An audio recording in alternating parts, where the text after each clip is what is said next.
శబరిమల చోరీ కేసులో big twist, ఆలయ ప్రధాన పూజారి అరెస్ట్. శబరిమల బంగారం తాపడాల కేసులో కీలక పరిణామం చోటు చేసుకుంది.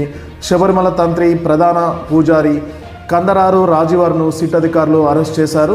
అధికారిక వర్గాలు వెల్లడించిన వివరాల ప్రకారం శుక్రవారం తెల్లవారుజామున 4:30 గంటల సమయంలో సిట్ అధికారుల బృందం ప్రధాన పూజారిని అదుపులో తీసుకుని విచారణ అనంతరం అరెస్ట్ చేసినట్లు ప్రకటించారు. ఈ కేసులో నిందితుడిగా ఉన్న ఉన్నికృష్ణన్ పొట్టితో సన్నిహిత సంబంధాలు ఉన్నట్లు, బంగారం దోపిడీ కేసులో అతనికి కీలక ప్రమేయం ఉన్నట్లు సిట్ అధికారులు గుర్తించారు. సిట్ అధికారులు సేకరించిన సమాచారం మేరకు శుక్రవారం తెల్లవారుజామున 4:30 గంటల సమయంలో హెచ్ వెంకటేష్ నేతృత్వంలోని విచారణ బృందం శబరిమల ఆలయ ప్రధాన పూజారిని అదుపులోకి తీసుకున్నారు. మొదట అదుపులోకి తీసుకొని మధ్యాహ్నం వరకు రాజీవర్ను విచారించగా ఆయన చెప్పిన విషయాలను పరిగణలోకి తీసుకున్న అధికారులు బంగారు తాపడాల చోరీ కేసులో ఆయన పాత్ర ఉన్నట్లు విచారణ తేలడంతో అరెస్టు చేస్తున్నట్లు సిట్ అధికారులు వెల్లడించారు. ఉన్నికృష్ణన్ పొట్టి శబరిమలకు తీసుకొచ్చింది కూడా ఆలయ ప్రధాన పూజారి ఈ విచారణలో తేలింది. ఇతర నిందితులు తమ వాంగ్మూలంతో కూడా తంత్రి కందారు రాజీవర్నే ప్రధాన నిందితుడిగా చెప్పారు. ఇతర నిందితులు తమ వాంగ్మూలంలో కూడా ఇదే స్పష్టం చేసినట్టు అధికారులు వెల్లడించారు. బంగారు తాపడాల దొంగతనం గురించి ఆయనకు ముందే తెలుసునని సిట్ అధికారులు పేర్కొన్నారు. మరోవైపు ఈ వ్యవహారంపై ఈడీ కూడా కేసు నమోదు చేసినట్లు సమాచారం. సిట్ సమర్పించిన రెండు ఛార్జ్ షీట్లను ఒకే కేసుగా మార్చడంతో ఈడీ ఎన్ఫోర్స్మెంట్ కేసు ఇన్ఫర్మేషన్ రిపోర్ట్లను దాఖలు చేసింది. రెండు ఛార్జ్ షీట్లో మొత్తం 15 మంది నిందితులను చేర్చారు. శబరిమల ఆలయం బంగారం చోరీ కేసులో సిట్ ఇప్పటి వరకు 12 మంది నిందితులను అరెస్ట్ చేయగా వారంతా జ్యుడిషియల్ కస్టడీలో ఉన్నారు. పిఎంఎల్ఏ నిబంధనలను అమలు చేయడం ద్వారా నేరంతో పాటు వచ్చిన ఆరోపణలను కనిపెట్టేందుకు, మనీ లాండరింగ్ను పరిశీలించేందుకు ఈడీ దర్యాప్తు పరిధిని విస్తృతం చేయడం ద్వారా విచారణలో నేరం చేసినట్లు రుజువైతే వారి యొక్క ఆస్తులను దబ్తు చేసేందుకు ఏజెన్సీలకు అధికారం ఉంటుంది.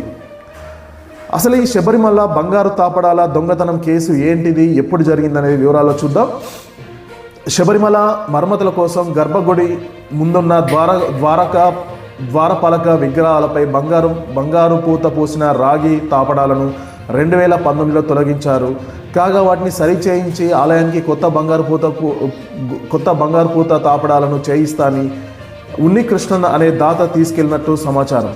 కానీ ఆ పనిని చెన్నైలోని ఒక సంస్థకు అప్పగించారు. 2019లో తాపడాలను తొలగించే సమయంలో వాటి బరువు 42 కిలోల 100 గ్రాములుగా ఉన్నట్టు రికార్డులో ఉంది. అయితే ఎలక్ట్రో పెయింటింగ్ ప్రక్రియ పూర్తయిన తర్వాత వాటిపై ఉండే బంగారంలో కొంత అదృష్టమైందని సదరు కంపెనీ గుర్తించింది. తాపడాల బరువు దాదాపు ఒక్కసారిగా 4.5 కేజీలు తగ్గడంతో తాపడాల విషయంలో అవకతవకలు జరిగినట్టు అధికారులు గుర్తించారు.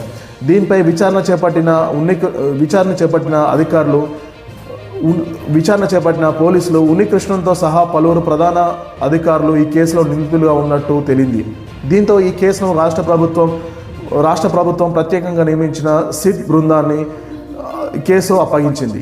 కాగా కేరళలో త్వరలో అసెంబ్లీ ఎన్నికలు జరగనున్న నేపథ్యంలో ఈ పరిణామం రాజకీయంగా అందరి దృష్టి ఆకర్షిస్తుంది. కొద్ది రోజులుగా విచారణకు రావాల్సిందిగా రాజీవర్కు నోటీసులు జారీ చేసినా ఆయన హాజరు కావడం లేదని, దీంతో సిట్ అతన్ని అదుపులోకి తీసుకున్నట్లు తెలుస్తుంది. ఇన్నాళ్ళు సదరు తంత్రి సమన్ల నుంచి తప్పించుకుంటున్నారని, అందుకే ఈ కేసులో విచారించేందుకు అతని కస్టడీలో తీసుకున్నట్టు సిట్ అధికారులు వెల్లడించారు. దీంతో విచారణ నుంచి తప్పించుకుంటున్న శబరిమల ఆలయ ప్రధాన అర్చకుడు తాజాగా సిట్ను అతను విచారించిన అనంతరం అరెస్ట్ చేసినట్లు కూడా సిట్ ప్రకటించింది. దీంతో శబరిమల బంగారు తాపడాల దొంగతనం కేసులో కీలక పరిణామం చోటు చేసుకుందని తెలుస్తోంది. ఇతనే ప్రధాన నిందితుడిగా కూడా సిట్ అధికారులు గుర్తించారు.